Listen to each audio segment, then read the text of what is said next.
लक्ष इकडे आहे असं समजून मी कविता सादर करतोय. कवितेचं नाव आहे वड म्हणला बाई तुला दोन्ही हात जोडले. काही नाही, साधी कल्पना आहे. वडामधला आणि त्या बाई मधला तो संवाद आहे, बाकी दुसरं तिसरं काही नाही. एक बाई लगबगीनं पूजेसाठी आली. एक बाई लगबगीनं पूजेसाठी आली. भक्तिभावाने वडाला चक्रा मारू लागली. भक्तिभावाने वडाला चक्रा मारू लागली. वड देवा पूजा पदरात घे. वड देवा पूजा पदरात घे. जन्मोजन्मी पुन्हा मला हाच पती दे. जन्मोजन्मी पुन्हा मला हाच पती दे. आश्चर्याने वडाने विचारलं, हाच पती पाहिजे? आश्चर्याने वडाने विचारलं, हाच पती पाहिजे? काही म्हण बाई तुला खरंच मानलं पाहिजे. काही म्हण बाई तुला खरंच मानलं पाहिजे. त्याच्यावरती बाई काय म्हणाली, काय करणार वड दादा, खूप विचार केला.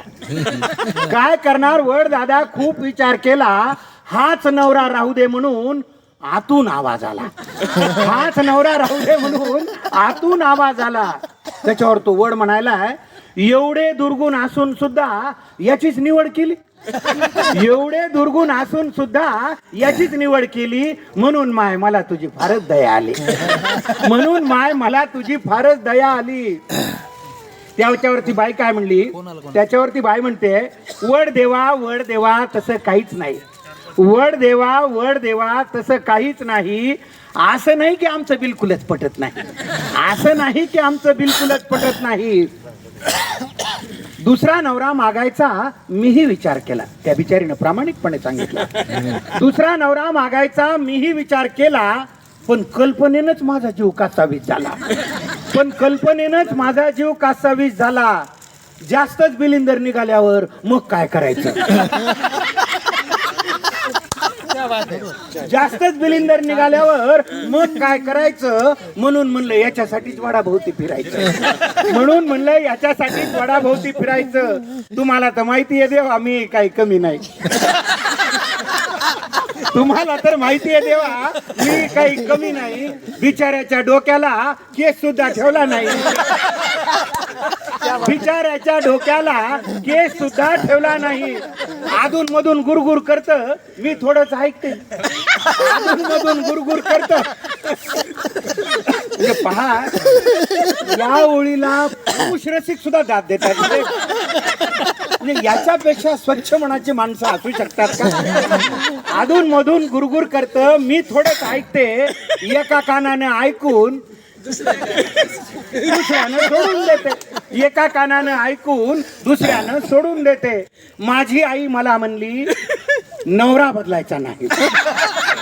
पहा, म्हणजे तो आतून आलेला आवाज कुठून आलेला होता. आजकाल हा आवाज फार झाला. माझी आई मला म्हणली, नवरा बदलायचा नाही. एवढा बावळट माणूस तुला कुठेच मिळायचा नाही. माझी आई मला म्हणली, एवढा बदलायचा नाही, नवरा बदलायचा नाही. एवढा बावळट माणूस तुला कुठंच मिळायचा नाही. तुम्हीच सांगा वड देवा, आईचं मन मोडू का? तुम्हीच सांगा वड देवा, आईचं मन मोडू का? नशिबाने मिळालेलं चांगलं माणूस सोडू का? नशिबाने मिळालेलं चांगलं माणूस सोडू का? वयोवृद्ध झाडाने पण गडगडाटी हास्य केले. वयोवृद्ध झाडाने पण गडगडाटी हास्य केले. वड म्हणला बाई तुला दोन्ही हात जोडले. वड म्हणला बाई तुला दोन्ही हात जोडले. शेवटच्या 4 ओळीकडे आपण विशेष लक्ष द्यावं आणि त्याला आशीर्वाद द्यावे. त्या 4 ओळीला कविता लिहिली कशासाठी? शेवटी वड काय म्हणतोय, न विसरता दरवर्षी पूजेसाठी येत जा. न विसरता दरवर्षी पूजेसाठी येत जा. झाडांसाठी आयुष्यातला थोडा वेळ देत जा. झाडांसाठी आयुष्यातला थोडा वेळ देत जा. धन्यवाद.